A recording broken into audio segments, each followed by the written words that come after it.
Assalamualaikum warahmatullahi wabarakatuh. Kembali lagi di channel Jeritan Misterius. Apa kabar kalian semua? Semoga sehat selalu dan semoga diberi kelancaran dalam segala urusannya. Di kesempatan kali ini, saya Dayun akan melanjutkan cerita yang sebelumnya. Cerita ini ditulis oleh akun Facebook bernama Ade Prayoga. Bagaimana dan seperti apa kelanjutan ceritanya? Tentunya tak usah berlama-lama. Langsung saja kita masuk ke ceritanya. Malam semakin larut. Setengah jam lagi, tepat tengah malam, Alfian memutuskan untuk mencari bantuan bersama Ferry ataupun Joni. Tetapi Ayunda dan Lucy tidak mau kalau mereka harus menunggu di tempat seperti itu. Mereka bersikeras untuk ikut. Akhirnya, mereka bersama-sama mencari bantuan, meninggalkan mobil yang terperosok dan menabrak pohon itu begitu saja. Namun, baru beberapa langkah, Seruni harus mengalami sebuah kecelakaan. Dia jatuh dan terperosok. Kaki kirinya tertancap tunggul pohon yang runcing.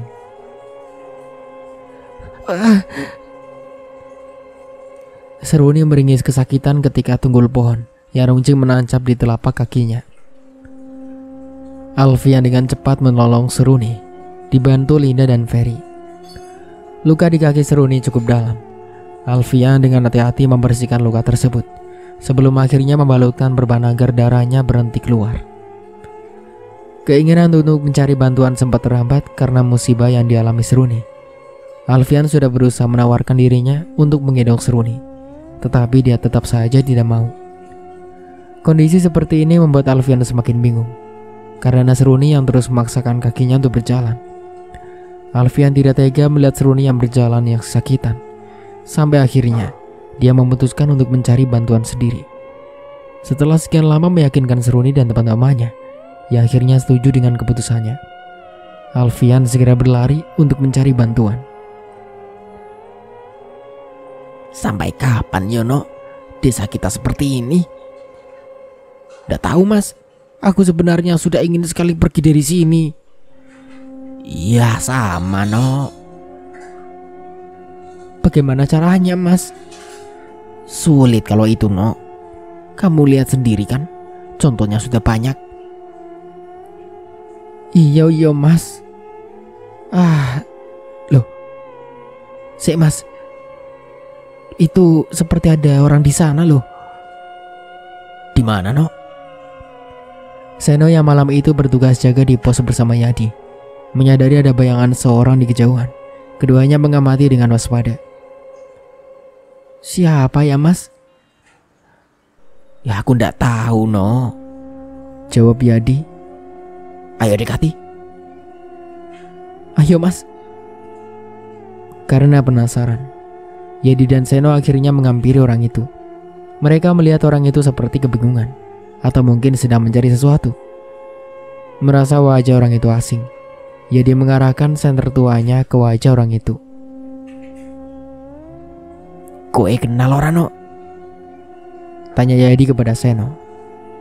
Tidak mas. Orang itu melambaikan kedua tangannya. Yadi dan Seno akhirnya sadar bahwa orang itu sedang butuh bantuan. Mereka segera menghampirinya.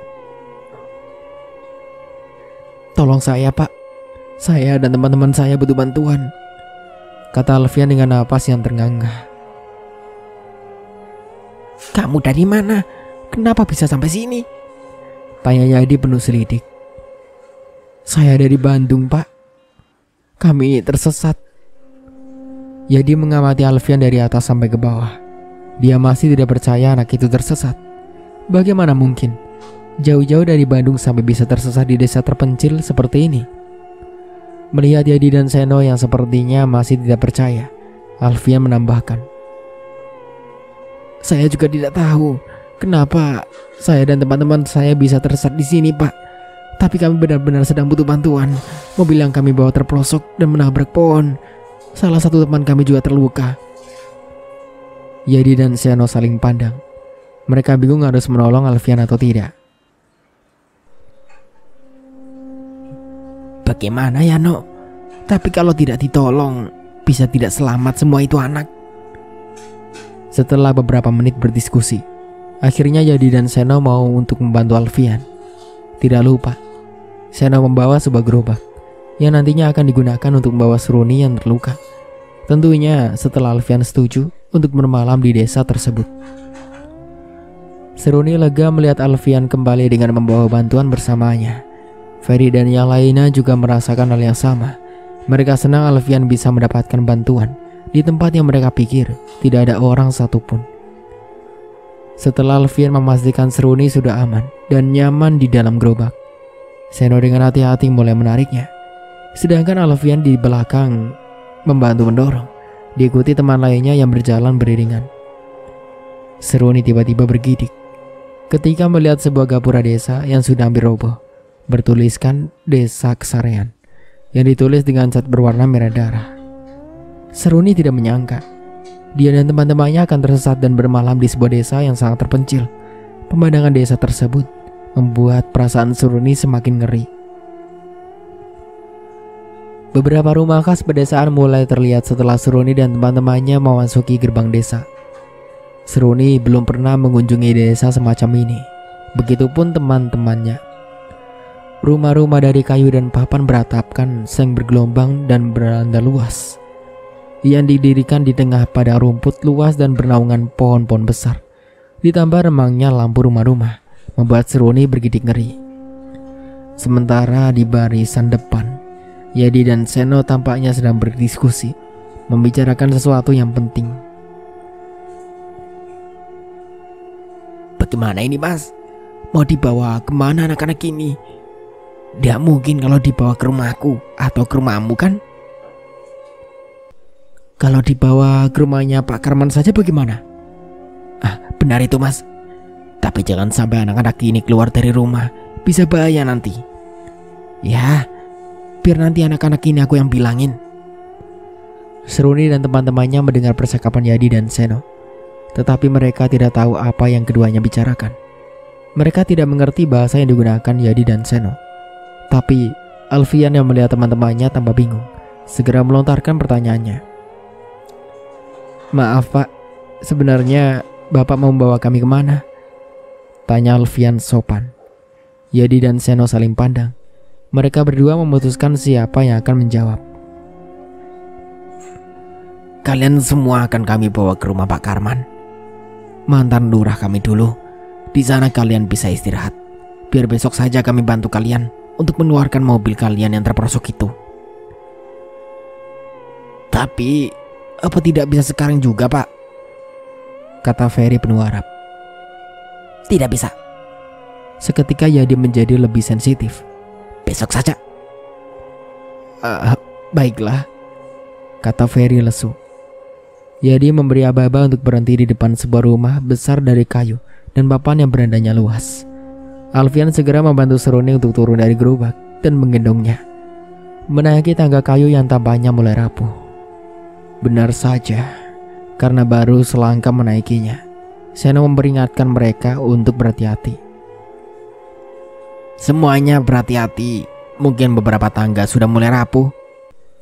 Seno mengeluarkan beberapa kunci dari dalam sakunya. Setelah menemukan kunci yang dicarinya, dia segera memasukkannya ke lubang kunci dan memutarkannya. Begitu terdengar bunyi klik pelan, pintu segera dibuka dengan lebar olehnya. Sementara itu, Yadi tampak seperti sedang mengawasi keadaan sekitar. Rumah itu memang terlihat besar dan luas, seperti yang mereka lihat dari luar. Segala isi dan perabot rumah tampak kuno dan sedikit berdebu. Seruni berpikir bahwa rumah itu pastilah sudah tidak ditempati selama bertahun-tahun. Ayo, semuanya cepat masuk, perintah Yadi mendesis, seraya tangannya menggiring mereka semua untuk cepat-cepat masuk. Begitu Seruni dan teman-temannya masuk, Yadi cepat-cepat menutup pintu dan Seno menguncinya dari dalam. Yadi dan Seno ke belakang, mengambil sebuah kain dan peralatan bersih-bersih lainnya. Keduanya mulai membersihkan seluruh ruangan. Sementara di ruang tamu, Lucy kembali menyalakan Johnny. Lihat Johnny, ini semua gara-gara kamu. Iya betul, liburan kita jadi gagal total kan? Maaf, Johnny memelas. Maaf? Apa dengan minta maaf semuanya akan berubah? Tidak sih. Aku kira kita akan cepat sampai kalau lewat jalur alternatif tadi. Dan kita sekarang tersesat kan? Bukan hanya tersesat dan gagal liburan, kita juga harus menanggung biaya kerusakan mobil yang kita sewa itu. Tapi ini juga salahmu, Fer. Salahku? Apa salahku? Kamu yang memintaku untuk menggantikan Alfia nyetir kan? Ya, memang benar aku yang memintamu. Tapi aku tidak memintamu untuk memilih jalur yang lain kan? Memang sudah cukup. Bentak Alfian yang baru saja selesai memperbaiki perban di kaki Seruni. Sekarang bukan waktunya saling menyalahkan. Pikirkan saja rencana untuk besok. Kita harus cepatnya keluar dari sini. Seno yang mendengar keributan itu segera datang.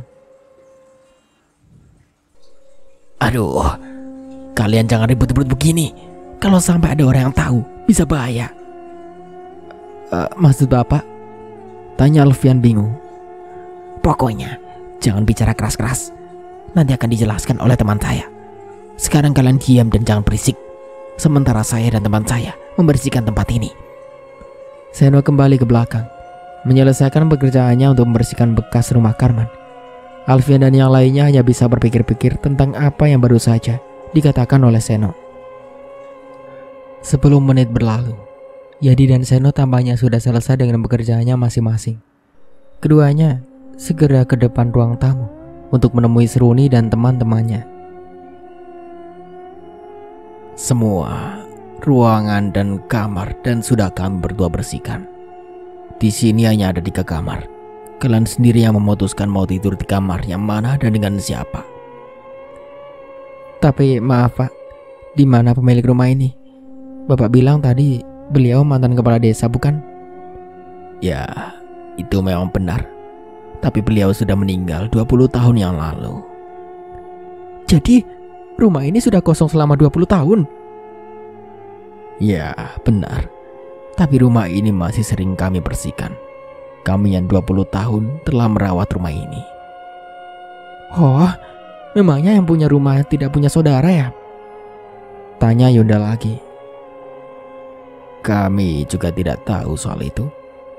Mungkin saja ada. Oh ya, perkenalkan nama saya Seno. Dan ini teman saya, Yadi. Setelah semuanya sudah memperkenalkan diri masing-masing, Alfian membuka percakapan kembali. Oh iya Pak, kalau boleh besok pagi-pagi saya dan teman-teman saya izin meminta bantuan ke warga sekitar untuk... Jangan, biar kami berdua saja yang akan membantu untuk menarik dan memperbaiki mobil kalian. Tapi kalau hanya kita berlima, apa sanggup? Kata Ferry ragu. Kita coba dulu besok. Alfian sebenarnya masih ragu, tetapi mau tidak mau menyetujuinya juga. Oh ya, ada beberapa hal penting yang harus kami kedua sampaikan kepada kalian semua. Kami harap kalian bisa mematuhi apa yang kami katakan. Pasti Pak, katakan saja. Karta menghela napas berat sebelum memulai berbicara. Pertama, kalian tidak boleh membuat keributan di sini. Jangan sampai warga desa ini tahu keberadaan kalian. Dan jangan sampai mereka tahu rumah ini berpenghuni. Tapi kenapa? Tolong kalian dengarkan dulu. Pinta Seno sebelum beranjak ke jendela untuk mengawasi keadaan di luar rumah. Kedua, kalian tidak boleh keluar dari rumah ini walaupun hanya teras depan ketiga. Kalian juga tidak boleh memadamkan lampu satupun yang ada di dalam rumah ini. Biarkan semua lampu tetap menyala. Aturan apa ini? Mereka sebenarnya mau menolong kita atau membuat kita semua dikarantina sih? Mereka semua aneh. Aku curiga mereka bukan orang baik-baik. Apa sebaiknya kita pergi saja dari sini? Kita dengarkan dulu saja penjelasannya. Yadi masih melanjutkan bicaranya. Dan terakhir, kalian tidak boleh keluar pada saat malam hari. terutama untuk 2 hari ke depan, karena kami tidak terlalu yakin untuk bisa membantu kalian. Kalian semua tidak boleh keluar tanpa persetujuan dan ditemani oleh salah satu dari kami. Hening saat. Lalu, apa kita sudah bisa mengatakan sesuatu? Tanya Johnny akhirnya, setelah merasa bosan mendengar persyaratan-persyaratan yang tidak masuk akal menurutnya. Ya, tentu saja. Tapi yang terpenting, kami tidak mau kalian menganggap kami berdua adalah orang jahat. Mendengar itu, Lucy dan Ayunda saling tatap. Tidak seperti itu, Pak. Tidak ada yang menganggap kalian berdua orang jahat. Ya, aku percaya, kata Yadi tenang. Tapi, kenapa kami harus melakukan semua itu? Tanya Alfian. Kami tidak bisa menceritakan semuanya pada kalian. Intinya, desa kami ini sedang tidak aman sekarang. Kami hanya ingin kalian baik saja, dan kami tidak ingin kalian terjebak dalam bahaya. Bahaya maksud Bapak? Wajah Seruni mendadak pucat. Tetapi sebelum Yadi sempat menjawab, Seno buru-buru kembali dari jendela dan membisikkan sesuatu kepada Yadi. Entah apa yang dia bisikan, hingga membuat keduanya terlihat cemas dan ketakutan sekarang. Dengar, ujar Seno akhirnya pelan, tetapi masih bisa mereka dengar dengan jelas. Desa ini penuh dengan hal gaib yang sangat berbahaya. Jika kalian tidak mau kehilangan nyawa kalian semua, dengar dan lakukan apa yang dikatakan oleh temanku Yadi tadi. Ya, kami harap kalian semua bisa ngerti. Jika terjadi sesuatu pada kalian, kami tidak mau bertanggung jawab. Jadi kalian semua harus mematuhi perkataanku tadi. Seno mengangguk kepada Yadi. Dalam raut wajahnya, menandakan mereka berdua harus cepatnya pergi dari tempat itu. Sebelum mereka pergi, Yadi sempat berkata, kami berdua harus pergi. Segera kunci pintu rumahnya setelah kami berdua keluar, dan pastikan semua pintu dan jendela terkunci rapat. Alfian menuruti apa yang dikatakan oleh Yadi. Begitu mereka berdua pergi, dia segera mengunci pintu dan memastikan semua pintu dan jendela terkunci dan tertutup rapat. Apa kita harus percaya pada mereka? Maksudku, apa mereka berdua benar-benar mau menolong kita? Entahlah, aku juga agak ragu, komentar Johnny. Mereka sepertinya mau berniat jahat, kata Yunda yang sedang fokus pada ponselnya. Sial, di sini tidak ada sinyal sama sekali. Kalian lihat apa yang mereka berdua kenakan? Tanya Alfian.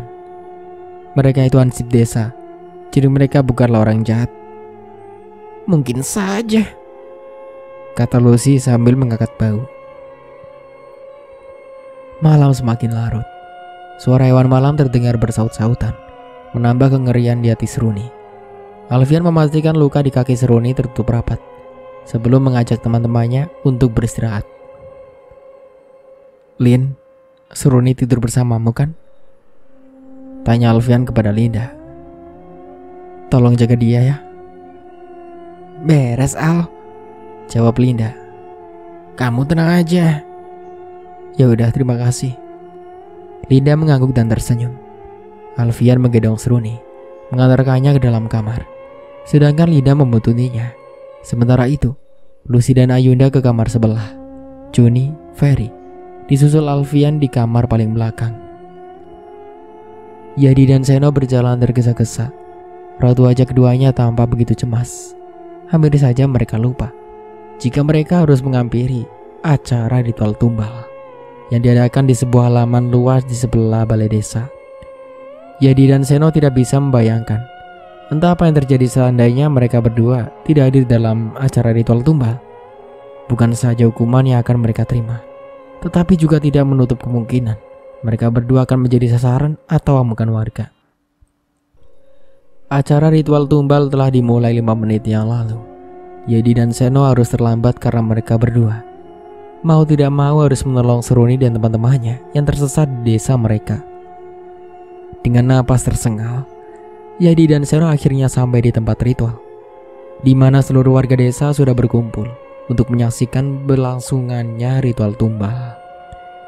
Yadi dan Seno sempat berhenti sebelum mendekat ke kerumunan, mengawasi keadaan sekitar. Setelah dirasa aman, perlahan keduanya mendekati kerumunan, berdiri di barisan paling belakang. Tanpa disadari oleh Yadi dan Seno, di sisi lain tampak seseorang yang berdiri agak jauh di belakang kerumunan. Orang itu adalah Darmo, yang bertugas untuk menjaga keamanan dalam berlangsungnya acara ritual tumbal. Dia melihat Yadi dan Seno yang baru saja datang, tetapi tampaknya dia memilih untuk diam.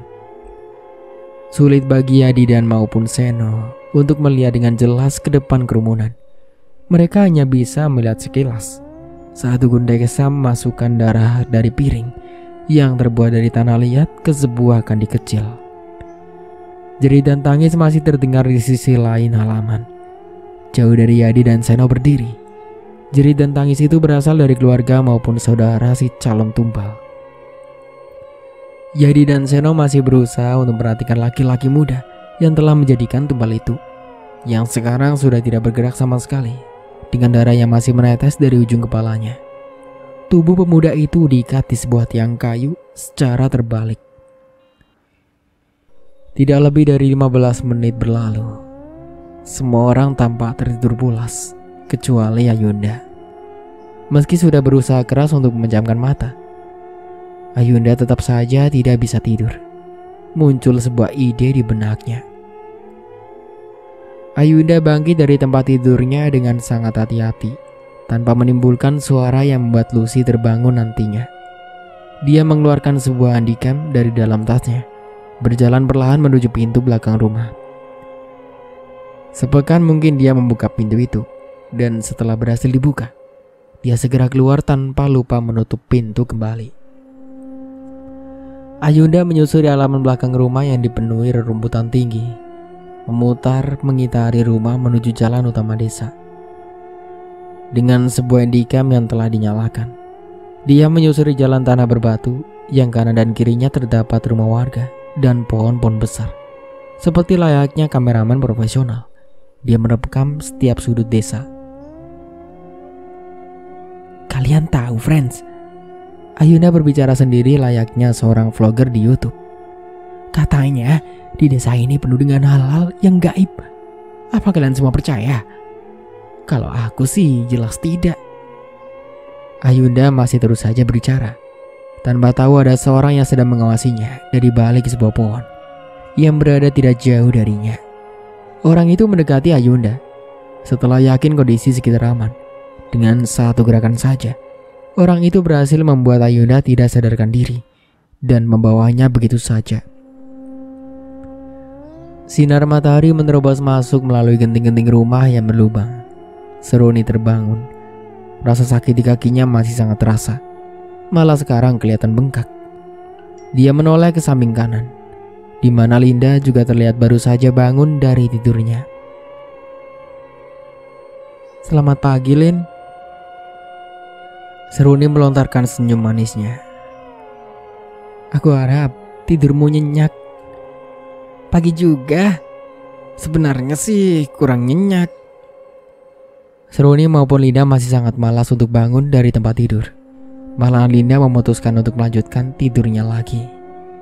Tepat di saat terdengar suara ribut-ribut dari luar kamar, Seruni penasaran, berniat bangun untuk memeriksanya, tetapi dicegah oleh Linda yang lebih dulu bangkit. Pintu kamar terbuka, tampak wajah Alfian dan teman-teman lainnya yang terlihat cemas. Seruni maupun Linda tidak tahu kenapa semua teman-temannya terlihat begitu cemas pagi ini. Ada apa? Tanya Linda bingung. Ayunda tidak ada di kamarnya. Dia tidak ada di mana-mana. Sudah kalian cari ke semua tempat? Tanya Linda lagi, memastikan. Sudah. Tidak ada dimanapun, Ferry yang menjawab. Semua orang tampak sibuk. Mereka berusaha mencari Ayunda yang tiba-tiba saja menghilang tak kemana. Seluruh sudut rumah sudah mereka periksa, tetap saja Ayunda tidak ditemukan. Seruni masih terduduk di tempat tidurnya, menunggu kabar tentang Ayunda dengan harap-harap cemas. Sebelumnya, Alfian sudah mewanti-wantinya untuk tidak keluar dari kamarnya Tetapi Seruni nekat. Seruni bangkit dari tempat tidurnya, menahan rasa sakit di kakinya saat mencoba untuk berjalan. Dia melangkahkan kakinya perlahan menuju ke arah belakang. Pintu WC dalam keadaan tertutup saat Seruni tiba di sana. Dia mencoba untuk membukanya. Pintunya tidak terkunci, tetapi tidak ada Ayunda di dalam. Dia mencoba untuk mencari ke tempat lain. Seruni tertarik pada sebuah lorong yang lebarnya tidak lebih dari 1 meter. Di sana, tidak terdapat satu ruangan pun. Hanya ada sebuah lukisan dengan tinggi 2 meter dan lebar 1 meter. Lukisan yang sangat besar. Sejenak Seruni mengamati lukisan itu. Meskipun sudah sangat kotor, dia masih bisa melihat apa yang dilukis dalam kanvas besar itu. Ada seorang pria dan wanita yang menggendong anak kecil. Senyum anak itu sungguh manis sekali. Seruni berpikir bahwa yang ada dalam lukisan itu pastilah keluarga pemilik rumah ini. Namun yang membuat Seruni bingung, kenapa ada lorong tanpa adanya satu ruangan pun di sana? Mendadak, kaki Seruni terasa semakin sakit. Bengkaknya bertambah. Dia bermaksud untuk menyadarkan tubuhnya ke dinding, lebih tepatnya lukisan. Namun, baru setengah menyadarkan tubuhnya. Entah dinding papan itu yang sudah rapuh, atau berat tubuh Seruni yang terlalu berat. Dinding itu ambruk begitu saja, dan Seruni terjatuh. Seruni akhirnya bisa bangkit setelah dengan susah payah. Dia berusaha membersihkan pakaiannya yang kotor oleh debu. Tetapi niatnya batal karena menyadari tempatnya berdiri sekarang, yang ternyata adalah sebuah ruangan. Ruangan itu gelap dan sangat kotor. Seruni mengeluarkan ponsel dari dalam saku celananya, menyalakan lampu flash untuk bisa melihat isi ruangan itu. Rasa sakit di kakinya seperti hilang, digantikan oleh rasa penasaran akan ruangan itu. Namun, baru beberapa langkah untuk Seruni masuk lebih dalam. Suara-suara langkah kaki yang mendekat membuat dia menghentikan langkahnya. "Seruni?" Alfian dengan wajah cemas muncul di abang pintu bersama teman-temannya. Dia segera menghampiri Seruni. "Bukannya aku sudah melarangmu untuk tidak keluar dari kamar?" Alfian menaruh tangan Seruni ke bahunya. "Kamu itu selalu keras kepala." "Jangan terlalu khawatir, Al," kata Seruni. "Aku hanya..." "Wow, sepertinya kamu telah menemukan ruang rahasia, Seruni." Alfian dan yang lainnya menyadari perkataan Joni. Ya, itu memang sebuah ruangan rahasia. Tidak ada yang berbicara. Mereka menyalakan flash pada ponsel masing-masing, mulai mengamati ruangan itu. Di sana, banyak sekali kardus yang ditumpuk, beberapa foto, serta sebuah lemari yang kelihatannya berisi benda-benda antik. Ferry dan Joni begitu tertarik pada sebuah benda-benda antik yang ada di dalam lemari. Sementara Seruni tampaknya lebih tertarik pada beberapa foto yang tersimpan di sebuah kardus. Dengan bantuan Alfian, Seruni menghampiri kardus itu, memungut beberapa foto dan mengamatinya. Orang-orang ini sama seperti yang ada dalam lukisan. Lukisan? Lukisan yang mana? Alfian mengedarkan pandang ke seluruh ruangan, mencari lukisan yang dimaksud Seruni. Tidak ada lukisan di sini. Lukisan besar itu. Kakiku tadi sakit dan aku bersandar ke lukisan itu. Dindingnya ambruk dan aku ikut jatuh. Tapi kamu tidak apa-apa kan? Alfian memperhatikan Seruni dari ujung kepala sampai ujung kaki. Tidak, Al, aku tidak apa-apa. Seruni mengelus pipi Alfian pelan.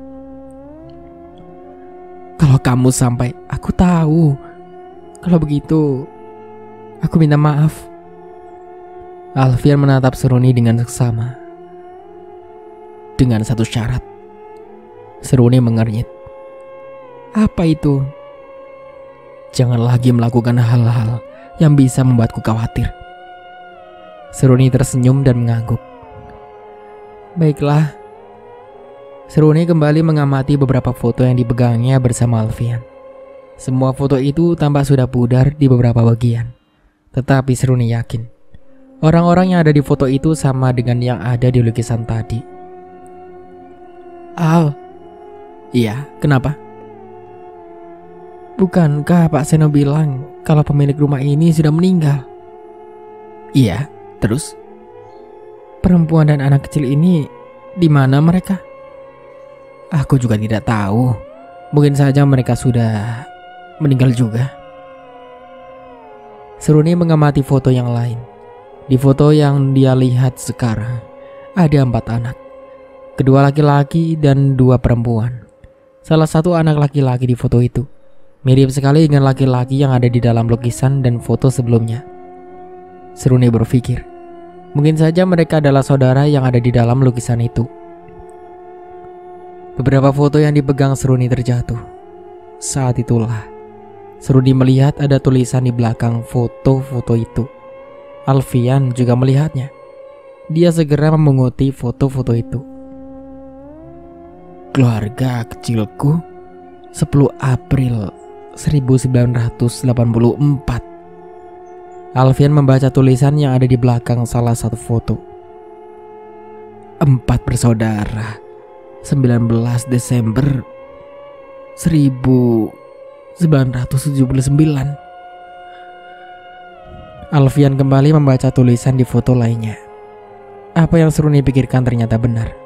Sementara itu, di sisi lain, Ferry dan Johnny sedang asyik melihat barang-barang kuno dan antik yang ada di dalam lemari. Linda dan Lucy lebih tertarik pada sebuah kotak kayu besar yang di dalamnya berisi banyak sekali aksesoris dan perhiasan emas. Ini emas asli. Kita menemukan harta karun. Mendengar itu, Ferry dan Johnny bergegas menghampiri. Ini semua bukan milik kita, Lucy. Linda mengingatkan. Tapi rumah ini sudah lama sekali tidak ditempati kan? Bibi rumah ini juga sudah meninggal. Bukan berarti keluarga atau kerabatnya tidak ada kan? Pemilik rumah ini punya keluarga dan kerabat. Kami berdua melihatnya di foto. Jadi semua itu bukanlah milik kita. Tidak ada hak untuk kita mengambilnya. Balas Alfian. Tuh dengar, jangan coba-coba untuk mengambilnya. Linda memperingatkan. Iya deh, iya, kata Lucy sebal. Untuk sementara, Seruni dan teman-temannya lupakan Ayunda yang masih belum ditemukan. Sampai akhirnya mereka mendengar suara ketukan pintu dari arah belakang. Ferry dan Johnny bergegas untuk memeriksanya. Seruni dan yang lainnya bergegas meninggalkan ruangan itu. Ketika mereka sampai di perbatasan antara ruang keluarga dan dapur, Yadi dan Seno muncul diikuti oleh Ferry dan Johnny di belakangnya. Ini kami bawakan sarapan dan makan siang untuk kalian semua, ujar Seno, seraya meletakkan 2 rantang susun di atas meja. Sedangkan Yadi meletakkan 1 plastik besar berwarna hitam yang tidak Seruni dan teman-temannya ketahui isinya. Kami harap kalian tidak membuat keributan di sini, ujar Yadi. Tidak, Pak, kata Alfian setelah membantu Seruni untuk duduk. Tapi kami ada satu masalah. Masalah apa? Tanya Yadi. Teman kami, Ayunda, hilang, jawab Ferry. Hilang? Yadi tampak terkejut dan kelihatan panik. Hilang gimana maksudnya? Kami juga tidak tahu, Pak. Dia sudah tidak ada saat kami bangun, tutur Alfian. Seno menghela nafas. Kami berdua sudah memperingatkan kalian semua kan? Teman kalian itu pasti mengabaikan peringatan dari kami. Terus, apa yang harus kami lakukan, Pak? Tanya Seruni. Kami harus mencarinya kemana? Jangan. Seno menatap Seruni dengan terkejut. Maksudku, biar kami berdua saja yang akan mencari temanmu itu. Tapi setidaknya beberapa teman kami bisa ikut Bapak untuk mencari teman kami itu, Seruni menyarankan. Tidak perlu, kata Yadi dingin. Kami sudah bilang kalian tidak boleh keluar dari rumah ini. Tapi kenapa? Tanya Seruni yang tampak penasaran. Ceritanya panjang, jawab Yadi. Kami bisa mendengarkan kok. tapi kami tidak bisa menceritakannya. Yadi bangkit dari kursinya. Kalian harus tetap di dalam rumah ini. Jangan keluar dan jangan buat keributan. Kami berdua akan mencari taman kalian itu. Ingat itu. Jangan pernah keluar dari rumah ini. Tolong kunci lagi pintunya, kata Yadi. Seraya berjalan menuju pintu belakang diikuti Seno. Juni mengikuti Yadi dan Seno ke pintu belakang. Setelah keduanya keluar, Juni segera mengunci pintu. Sementara itu, Seruni dan yang lainnya sedang membicarakan tentang hilangnya Yunda. Sebenarnya Yunda kemana sih? Lucy tampak sangat cemas. Apa kamu melihat Ayunda keluar dari kamar tadi malam? Tanya Alfian. Tidak, aku langsung tidur. Kalau semua pintu terkunci, Ayunda keluar lewat mana? Apa kalian sudah memeriksanya tadi? Mendengar itu, Juni yang baru saja datang seperti mengingat sesuatu. Iya benar, kata Juni akhirnya. Aku ingat tadi, sewaktu aku dan Ferry membukakan pintu untuk Pak Yadi dan Pak Seno, pintunya tidak dikunci. Berarti benar, Ayunda keluar dari rumah ini lewat pintu belakang. Lucy sangat yakin. Tapi kenapa dia keluar? Tanya Ferry. Itu dia masalahnya. Kenapa dia sampai nekat untuk keluar? Ya karena Ayunda memang anaknya itu nekat, celetuk Lucy. Terus? Panjing Seruni. Terus apanya? Lucy tampak bingung. Hal yang bisa membuat Ayunda nekat keluar dari rumah ini. Maksudnya? Lucy seperti mengingat sesuatu. Handycam. Dia kadang suka sekali ngevlog sebentar. Aku akan memeriksa apakah alat itu ada di dalam tasnya atau tidak. Semua orang diam dan menunggu Lucy kembali. Handycam Ayunda tidak ada di dalam tasnya, tutur Lucy saat kembali. Itu berarti dia memang sengaja keluar untuk ngevlog, Linda menyimpulkan. Dan semua itu karena Ayunda tidak percaya dengan apa yang dikatakan oleh Pak Yadi dan Pak Seno, tambah Ferry. Nekat amat itu anak, gumam Joni. Seruni menghela nafas. Itu alasan yang masuk akal. Lalu apa yang harus kita lakukan sekarang? Lucy tampak sangat mencemaskan Ayunda. Sebaiknya kita tunggu Pak Yadi dan Pak Seno datang, Alfian menyarankan. Apa kita tidak bisa untuk ikut mencarinya juga? Kalian semua dengarkan, kita tidak boleh keluar dari rumah ini, kata Alfian. Menurutku, apa yang dikatakan Alfian itu benar. Kita harus menunggu sampai Pak Yadi dan Pak Seno datang. Seruni berusaha untuk meyakinkan Lucy pada yang lainnya. Ya, kalau mereka berdua berhasil menemukan Ayunda, tukas Lucy. Lagian, apa kalian semua percaya pada kedua orang itu? Mungkin saja mereka itu orang jahat. Aku malah curiga, jangan-jangan mereka berdua yang telah menculik Ayunda. Tenang Lucy, aku tahu kamu sangat khawatir pada Ayunda. Apa kamu pikir kita semua tidak? Linda berusaha untuk menenangkan Lucy. Iya sayang, aku yakin Ayunda akan ditemukan kok, kata Joni, seraya mendekati Lucy. Linda benar, kami semua juga mengkhawatirkan Ayunda. Kita semua tidak tahu apa yang sebenarnya terjadi di desa ini. Kita juga tidak tahu cerita di balik semua ini. Tapi aku sangat yakin kalau Pak Yadi dan Pak Seno bukanlah orang jahat. Tenanglah Lucy, semua akan baik-baik saja kok. Linda sekali lagi meyakinkan Lucy. Tapi duduklah dulu. Kita semua harus tenang dan jangan berpikiran yang tidak-tidak. Lebih baik kita semua makan dulu sekarang. Kita belum makan dari kemarin malam kan? Tanpa menunggu, Joni langsung menyambar salah satu rantang susun dan membukanya. Ferry yang penasaran pada plastik hitam besar segera membukanya. Yang ternyata isinya adalah beberapa piring plastik, sendok plastik, gelas plastik, air putih 3 botol besar, dan ada juga 1 sisir buah pisang. Untuk sementara aku cukupkan dulu ceritanya sampai di sini. Sampai jumpa kembali di part berikutnya. Saya Dayun pamit undur diri. Kurang lebihnya mohon maaf. Wassalamualaikum warahmatullahi wabarakatuh.